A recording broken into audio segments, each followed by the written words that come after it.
যতবার বাঙালি শুনে বলতে গেছে পার্লামেন্ট থেকে ততবারই রিজেক্ট করা হয়েছে, যতবার বলতে গেছে ততবার রিজেক্ট করা হয়েছে, যতবার বলতে গেছে ততবার রিজেক্ট করা হয়েছে।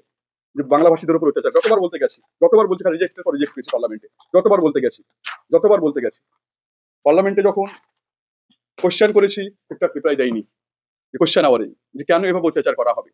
আজকে আপনারা একটাও ইনসিডেন্ট দেখাতে পারবেন না যে পরিযায়ী শ্রমিকরা অত্যাচারিত হয়েছে। আর মাননীয় মুখ্যমন্ত্রী মমতা বন্দ্যোপাধ্যায়ের নির্দেশ এবং আমাদের দলের নেতা অভিষেক বন্দ্যোপাধ্যায়ের নির্দেশ মতো আমরা সব সময় পুরো শক্তি দিয়ে আমাদের রাজ্য সরকারের যতটুকু ক্ষমতা আছে আমরা পুরো শক্তি দিয়ে চেষ্টা করেছি। আমাদের আমাদের দলের নেতা অভিষেক বন্দ্যোপাধ্যায় এবং আমাদের দলের নেত্রী মমতা বন্দ্যোপাধ্যায়ের নির্দেশ মতো আমি নিজে যতগুলো বস্তু ছিল দিল্লিতে পার্লামেন্ট শেষ হওয়ার পর করছে না। আপনারা বলুন, আপনাদের কাছে আমি কোশ্চেন করছি, আপনারা যদি রাজ্য সরকারের জায়গায় থাকতেন, আমাদের জায়গায় থাকতেন, ওরা কি করতেন? এর থেকে একটা রাজ্য সরকার কি করতে পারে? এটা তো দায়িত্ব হচ্ছে কেন্দ্র সরকারের। যে কোনো স্টেটে যে কোনো মানুষ যাওয়ার নৈতিক অধিকার আছে। আপনারা যেমন সাংবাদিক হিসাবে অনেকে দেখেছি যারা বাঙালি সাংবাদিকরা দিল্লিতে কাজ করে, এখানে যারা পরিযায়ী শ্রমিক খেটে খাওয়া গরিব মানুষ। এটা তো মাইগ্রেন্ট ওয়ার্কার তো আজকে তৈরি হয়নি। মাইগ্রেন্ট ওয়ার্কার প্রথম তৈরি হয়েছিল ইস্ট ইন্ডিয়ান কোম্পানি যখন তৈরি ভারতবর্ষে যখন প্রথম আসে, তখন ছোটন দাস নামে একটা ঠিকাদার রাজস্থানে যদি ইতিহাস ঘাটা যায় তখন উনি প্রথম মাইগ্রেন্ট ওয়ার্কারটাকে করে 1800 দশকের দিকে। আজকে যেমন মুর্শিদাবাদে, মুর্শিদাবাদে যদি আমরা মুর্শিদাবাদ মালদা বীরভূমের রামপুরহাট সেকশনে যদি রামপুরহাট সাব ডিভিশনে যদি দেখি সব থেকে বেশি আপনার রাজমিস্ত্রি, যাদেরকে আমরা যাদেরকে আমরা বলি ছোটখাটো ইঞ্জিনিয়ার থেকে কম নাই, যেভাবে নিপুণ ভাবে কাজ করে তাদের ভারতবর্ষের ডিমান্ড আছে কাজ করা, তার জন্য কাজ করতে চাই। আমাদের যেমন রাজ্যে যদি দেখেন জুট মিলে কারা কাজ করে, আমাদের রান্নার কাজ কারা করে, বিভিন্ন হোটেলে কারা কাজ করে, বিভিন্ন হাতে কারা, আপনি যদি খড়গপুর দেখেন ওখানে কারা কাজ করে, বিভিন্ন স্টেটের মানুষ কাজ করে। আমাদের ভারতবর্ষের সংবিধান অধিকার দিয়েছে যে কোনো মানুষ যে কোনো জায়গাতে কাজ করার তার নৈতিক অধিকার আছে। কিন্তু আজকে কেবলমাত্র বাংলায় কথা বলার জন্য বাংলাদেশে বলা হচ্ছে। আমি আমি আশা করেছিলাম, যেহেতু আমি গণসংগঠন থেকে এসেছি, যে বিভিন্ন গণসংগঠনের মানুষ আজকে কলকাতায় আন্দোলন করবে, পার্টির কথা ভুলে যান। একটা জাতির উপরে আঘাত আনা হচ্ছে এখানে। আজকে যারা বিরোধী দলের নেতাগুলো আছে তারা কিন্তু একবারও কোশ্চেন করছে না যে কেন করা হবে। আমি আপনাদেরকে একদম এ টু জেড উদাহরণ দিয়ে দিতে পারি। আমি একটা মিথ্যা কথা বললে আপনারা বলবেন যে কেন কোশ্চেন করছে না, খালি বলছে রাজ্য সরকার কি করবে। একটা রাজ্য সরকার কি করতে পারে? একটা ফেডারেলিজম স্ট্রাকচারে রাজ্য সরকার যা যা করার পার্লামেন্টে বলতে পারি, আমরা পার্লামেন্টে বলেছি। আমরা লিগাল কেস করতে পারি, আমরা লিগাল কেস করেছি। আমাদের সরকার তরফ থেকে চিঠি করতে পারি, সেই চিঠিও আমরা করেছি। আমরা প্রত্যেকটা ইস্যু ধরে ধরে যখন আমরা ফিজিক্যাল ভেরিফিকেশন যখন কাউকে অ্যারেস্ট করা হচ্ছিল, এবার এখনো যখন অ্যারেস্ট করা হচ্ছে, তাদের যেটা যে কন্ট্যাক্ট গুলো আমরা পেয়েছি, বিভিন্ন গ্রুপে যে কন্ট্যাক্ট পেয়েছি সেখানে হচ্ছে 1143 জন। ওইখানে এমন যুদ্ধকালীন তৎপরতায় আমরা সবাই মিলে রাজ্য প্রশাসন, জেলা প্রশাসন থেকে আরম্ভ করে মাননীয় মুখ্যমন্ত্রী মমতা বন্দ্যোপাধ্যায় এবং অভিষেক বন্দ্যোপাধ্যায়ের নির্দেশ মতো আমরা পুরো শক্তি দিয়ে 1143টা গ্রুপ, যেখানে 5 জন 7 জন 10 জন 15 জন করে এরকম লোক ছিল, যাদেরকে আমরা অনেকে ডিটেন করা হয়েছিল, অনেক অ্যাসাল্ট করা হয়েছে। যেমন অ্যাসাল্ট করা হয়েছে মানে ফিজিক্যালি অ্যাসাল্ট করা হয়েছে 95 জন, 5 গ্রুপকে অ্যাসাল্ট করা হয়েছে ফিজিক্যালি। এবং লিঞ্চিং করা হয়েছে। সোমনাথ দেবনাথ বলে একটা ছেলে, যার বাড়ি বীরভূমের নলাটিতে, তার মুন্ড কেটে দেওয়া হয় আপনার পুনেতে। আপনার রাহুল সিং, ওরও নলাটি বাড়ি, যার কান কেটে দেওয়া হয়েছিল মুম্বাইয়ে। আপনার রিসেন্ট জানেন জুয়েল রানা, যখন খবরটা আসে তখন আমাদের দলের নেত্রী মাননীয় মমতা বন্দ্যোপাধ্যায় এবং আমাদের দলের নেতা অভিষেক বন্দ্যোপাধ্যায়ের নির্দেশ মতো আমরা সবাই মিলে জেলা প্রশাসন থেকে আরম্ভ করে, রাজ্য প্রশাসন থেকে আরম্ভ করে, আমাদের দিল্লি নোডাল অফিসার থেকে আরম্ভ করে, পুলিশ সেকশন থেকে আরম্ভ করে সবাই আমরা অ্যাক্টিভ রোল প্লে করি। এবং ওখানে কেন করা হলো, আমরা ইমিডিয়েটলি একটা জিরো এফআইআর ছুটি থানাতে করা হয় আমাদের, এবং তার ফলে চাপে পড়ে 6 জনকে অ্যারেস্ট করতে বাধ্য হয়, এবং তার ডেড বডি আনা থেকে আরম্ভ করে এ টু জেড সবকিছু আমাদের রাজ্য সরকারের ব্যবস্থাপনায়, আমাদের ওখানকার লোকাল বিধায়ক গেছিলেন, সবকিছু আমাদের করা হয়েছে। এবং যখন অত্যাচারগুলো চলে মারাত্মক লেভেলে, তখন আমাদের মাননীয় মুখ্যমন্ত্রী মমতা বন্দ্যোপাধ্যায়ের নির্দেশে আমাদের চিফ সেক্রেটারি উড়িষ্যা গভর্নমেন্টকে চিঠি করে, উড়িষ্যা চিফ সেক্রেটারিকে চিঠি করে যে অত্যাচার বন্ধ করা হোক তার জন্য। সেন্ট্রাল গভর্নমেন্টকে চিঠি করা হয়। অনেকে বলছে নাকি কিছু করেনি। আমি নিজে হোম সেক্রেটারিকে চিঠি করি, আরো অনেক এমপি চিঠি করেন। আগের সেশনে পার্লামেন্টে 267 বলে একটা আমাদের আছে, আমরা বিভিন্ন পার্লামেন্টের এমপি যারা এই যে বাংলায় কথা বলার জন্য যে অত্যাচার করা হচ্ছে 267 এর মাধ্যমে আমরা ডিসকাস করতে চাই বলে ডিসকাশনের সময় দেওয়া উচিত। আমরা বারবার একাধিকবার 267 আমাদের দলের নেত্রী মাননীয় মুখ্যমন্ত্রী মমতা বন্দ্যোপাধ্যায় এবং আমাদের দলের নেতা অভিষেক বন্দ্যোপাধ্যায়ের নির্দেশ মতো আমরা বারবার 267 আমরা অনেক এমপি করি, কিন্তু আমাদেরকে পার্লামেন্টে বলার সুযোগ দেওয়া হয়।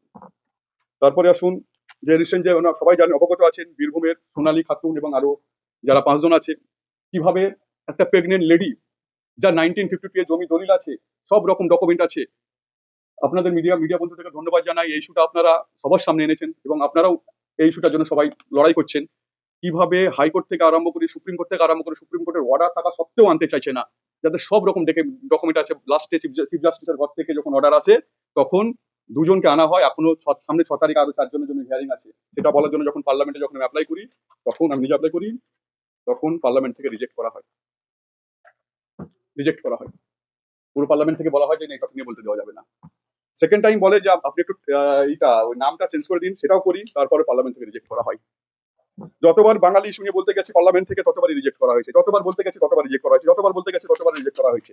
যে বাংলা ভাষীদের উপর অত্যাচার যতবার বলতে গেছি, যতবার বলতে রিজেক্টের পর রিজেক্ট হয়েছে পার্লামেন্টে, যতবার বলতে গেছি, যতবার বলতে গেছি পার্লামেন্টে যখন কোশ্চেন করেছি ঠিকঠাক রিপ্লাই দেয়নি, যে কোশ্চেন আওয়ারে যে কেন এভাবে অত্যাচার করা হবে। আজকে আপনারা একটাও ইনসিডেন্ট দেখাতে পারবেন না যে পরিযায়ী শ্রমিকরা অত্যাচারিত হয়েছে। আর মাননীয় মুখ্যমন্ত্রী মমতা বন্দ্যোপাধ্যায়ের নির্দেশ এবং আমাদের দলের অভিষেক বন্দ্যোপাধ্যায়ের নির্দেশ মতো আমরা সব সময় পুরো শক্তি দিয়ে আমাদের রাজ্য সরকারের যতটুকু ক্ষমতা আছে আমরা পুরো শক্তি দিয়ে চেষ্টা করেছি। আমরা আমাদের দলের নেতা অভিষেক বন্দ্যোপাধ্যায় এবং আমাদের দলের নেত্রী মমতা বন্দ্যোপাধ্যায়ের নির্দেশ মতো আমি নিজে যতগুলো বস্তি ছিল দিল্লিতে পার্লামেন্ট শেষ হওয়ার পর প্রত্যেকটা 17টা বস্তি ইন্ডিভিজুয়াল ভিজিট করেছি। মানুষের মধ্যে একটা এমন একটা বার্তা বিজেপি শাসিত রাজ্যে এমন একটা বার্তা ছড়িয়ে দেওয়া হয়েছে বাংলায় কথা বললে বাংলাদেশি। আমি আমি পড়াশোনাতে যখন দিল্লি আইআইটিতে ছিলাম তখন কিন্তু এরকম দেখিনি। বিজেপি আসার পর যেভাবে একটা ছড়িয়ে দিয়েছে বাংলায় কথা বললে বাংলাদেশি। অনেক বস্তি থেকে দেখেছি ওই টাইমে আমি বলেছিলাম হয়তো আপনাদেরকে যে মাছ খাওয়া বন্ধ করে দিচ্ছে, মাংস খাওয়া বন্ধ করে দিচ্ছে, সে যে কোনো জাতি ধর্ম বর্ণ নির্বিশেষে যে কোনো মানুষকে মানে বাংলায় কথা বললে নানা রকম অত্যাচার করা হচ্ছে।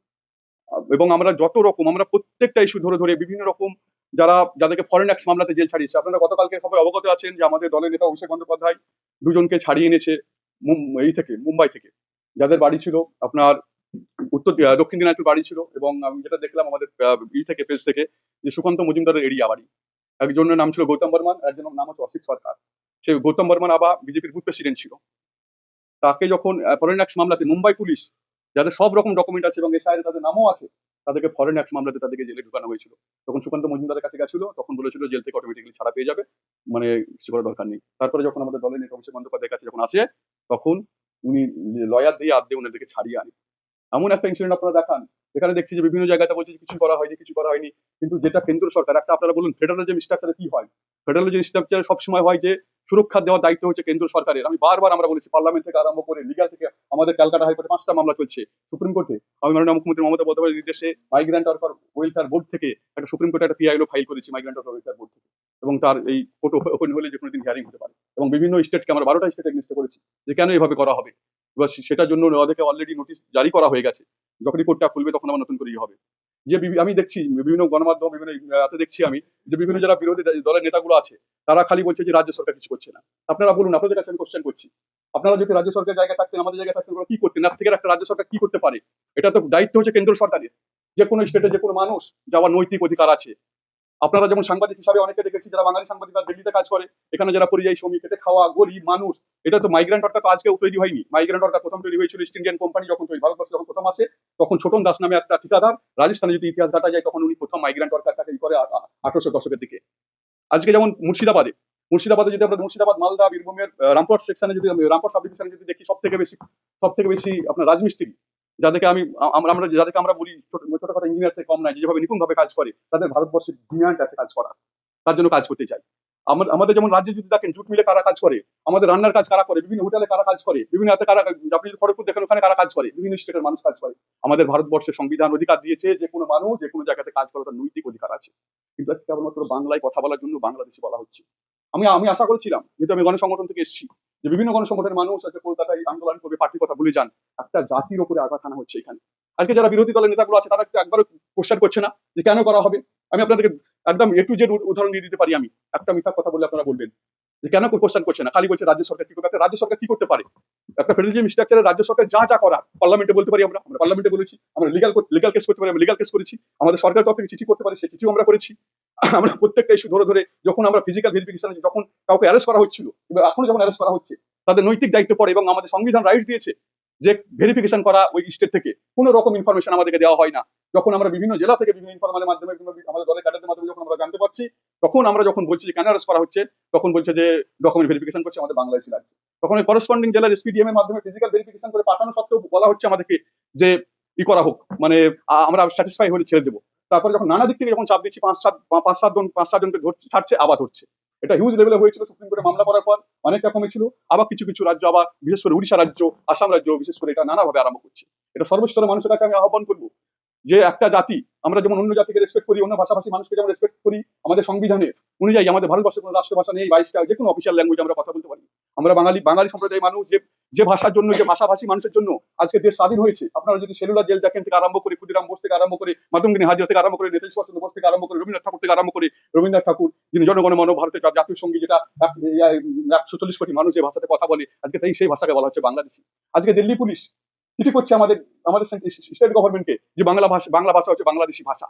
আমি সর্বস্তরের মানুষের কাছে আহ্বান করবো যে আমরা সবাই আমাদের সবাই সচ্চর হওয়া উচিত। পার্টি, ধর্ম, জাতি, বর্ণ সব নির্বিশেষে একটা জাতিকে বাঁচার এটা লড়াই চলছে আমাদের। এটা ওটা সোনালী কেসটা দেখুন, কি অপরাধ সোনালী। সোনালী বাবা মা 18-19 বছর ধরে কাজ করতে ওখানে, হঠাৎ করে রোহিণী থানা 23শে জুন ধরলো এবং বলছে বাংলাদেশি। স্টেট গভর্নমেন্টের কাছে কোনো রকম ফিজিক্যাল ভেরিফিকেশন ছাড়া ওদেরকে বাংলাদেশে পাঠিয়ে দিল, মারতে মারতে পাঠিয়ে দিল একদম, যেটা যখন বিজেপি ছিল না ওখানে। আইনত লড়াইয়ের পর এত লড়াই করছি, ওরা পুরো শক্তি দিয়ে চেষ্টা করছে, রাষ্ট্রে তার শক্তি দেখাচ্ছে। আপনার আমির শেখের কেসটা দেখুন মালদার ক্ষেত্রে, এবং ফার্স্ট আপনার ডিপোর্টেশন পুশব্যাক হয়েছিল মেহবুব আলম বলে একটা ছেলে, এবং তার সঙ্গে আরো ছজন ছিল, টোটাল 7 জন। 13 জন ওদেরকে হঠাৎ করে মুম্বাই থেকে এনে একদম চার্টার ফ্লাইটে এনে ওদেরকে একদম বাংলাদেশে পাঠিয়ে দিল। তারপরে যখন আমরা 14 জুন যখন জানতে পারলাম, এবং মাননীয় মুখ্যমন্ত্রী যখন জানতে পারলেন, যখন আমরা শিলিগুড়ি বিএসএফ যখন চাপ দিলাম, তখন ওদেরকে খুঁজে আনতে বাধ্য হয়েছিল ওরা। একটা ইনসিডেন্ট দেখান আপনারা। আমি বিরোধীদের উদ্দেশ্যে বলছি, যারা বিভিন্ন জায়গাতে বলার চেষ্টা করছে, কি করলো আজকে এমন কোন স্টেট নেই যে বাংলায় কথা বলে বাংলাদেশি। আজকে যে মাইগ্রেন্ট অথরিটি যে continuous way to development a country, আজকে যদি একটা নিপুণ দক্ষ শ্রমিক যদি একটা জায়গাতে না যায়, তাহলে আমাদের দেশ কিভাবে ডেভেলপমেন্ট হবে? পশ্চিমবঙ্গ তো আর আলাদা দেশ নয়, এটা যুক্তরাষ্ট্র কাঠামোর মধ্যে পড়ে। কেন আমাদের যুক্তরাষ্ট্র কাঠামো, আমাদের বাংলা ভাষা, আমাদের বাংলাভাষী মানুষ, তাদেরকে বাংলায় কথা বলে বাংলাদেশি? তাহলে যারা হিন্দিতে যারা কথা বলছে, যারা উর্দুতে কথা বলছে, তারা কি পাকিস্তানি? আজকে দিল্লির আশেপাশে তো অনেকে পাকিস্তানের ভাষাতে কথা বলে, তাহলে তারা কি পাকিস্তানি? জাতি, ধর্ম, বর্ণ সব ভুলে যান এখানে, পার্টি ভুলে যান এখানে। একটা লিমিট আছে, এনাফ ইজ এনাফ। আমাদেরকে পার্লামেন্টে বলতে দিচ্ছে না, আমাদেরকে কোনো জায়গাতেই করতে দিচ্ছে না। কিন্তু সর্বস্তরের মানুষ এভাবে আন্দোলন হওয়ার কথা উচিত ছিল এখানে। আজকে যদি অন্য স্টেটের সঙ্গে হতো, কি হতো বলুন তো? আমরা শান্তিপ্রিয় মানুষ, আমরা প্রত্যেক মানুষকে রেসপেক্ট করবো। আমাদের যেমন নৈতিক দায়িত্বের মধ্যে পড়ে, বাইরের স্টেট থেকে যারা এখানে কাজ করছে তাদেরও মৌলিক অধিকার আছে, তাদেরও যেন কিছু নেওয়া হচ্ছে। আমাদের প্রোটেকশন দায়িত্ব যেমন আমাদের আছে, আমাদের লোক যারা বাইরে কাজ করতে যাবে তাদের প্রোটেকশন আমরা সেন্ট্রাল গভর্নমেন্টের কাছে চাইবো। আমাদের যা যা করার A to Z আমরা করেছি, আমাদের ব্যবস্থাপনায় সবকিছু করা হচ্ছে, এবং আমাদের একটা লিগাল সেলও করা হচ্ছে রিসেন্ট, যেখানে আইনত সহায়তা করা হবে। এবং বিভিন্ন জায়গায় ফরেন অ্যাক্সে মামলা দিয়ে দিচ্ছে, অন্য স্টেটেও দিয়ে দিচ্ছে, জেলে ঢুকিয়ে দিচ্ছে। আপনাদের দিক থেকে যদি কিছু কোশ্চেন থাকে তো করতে পারেন। বলছি যে, গত মাসে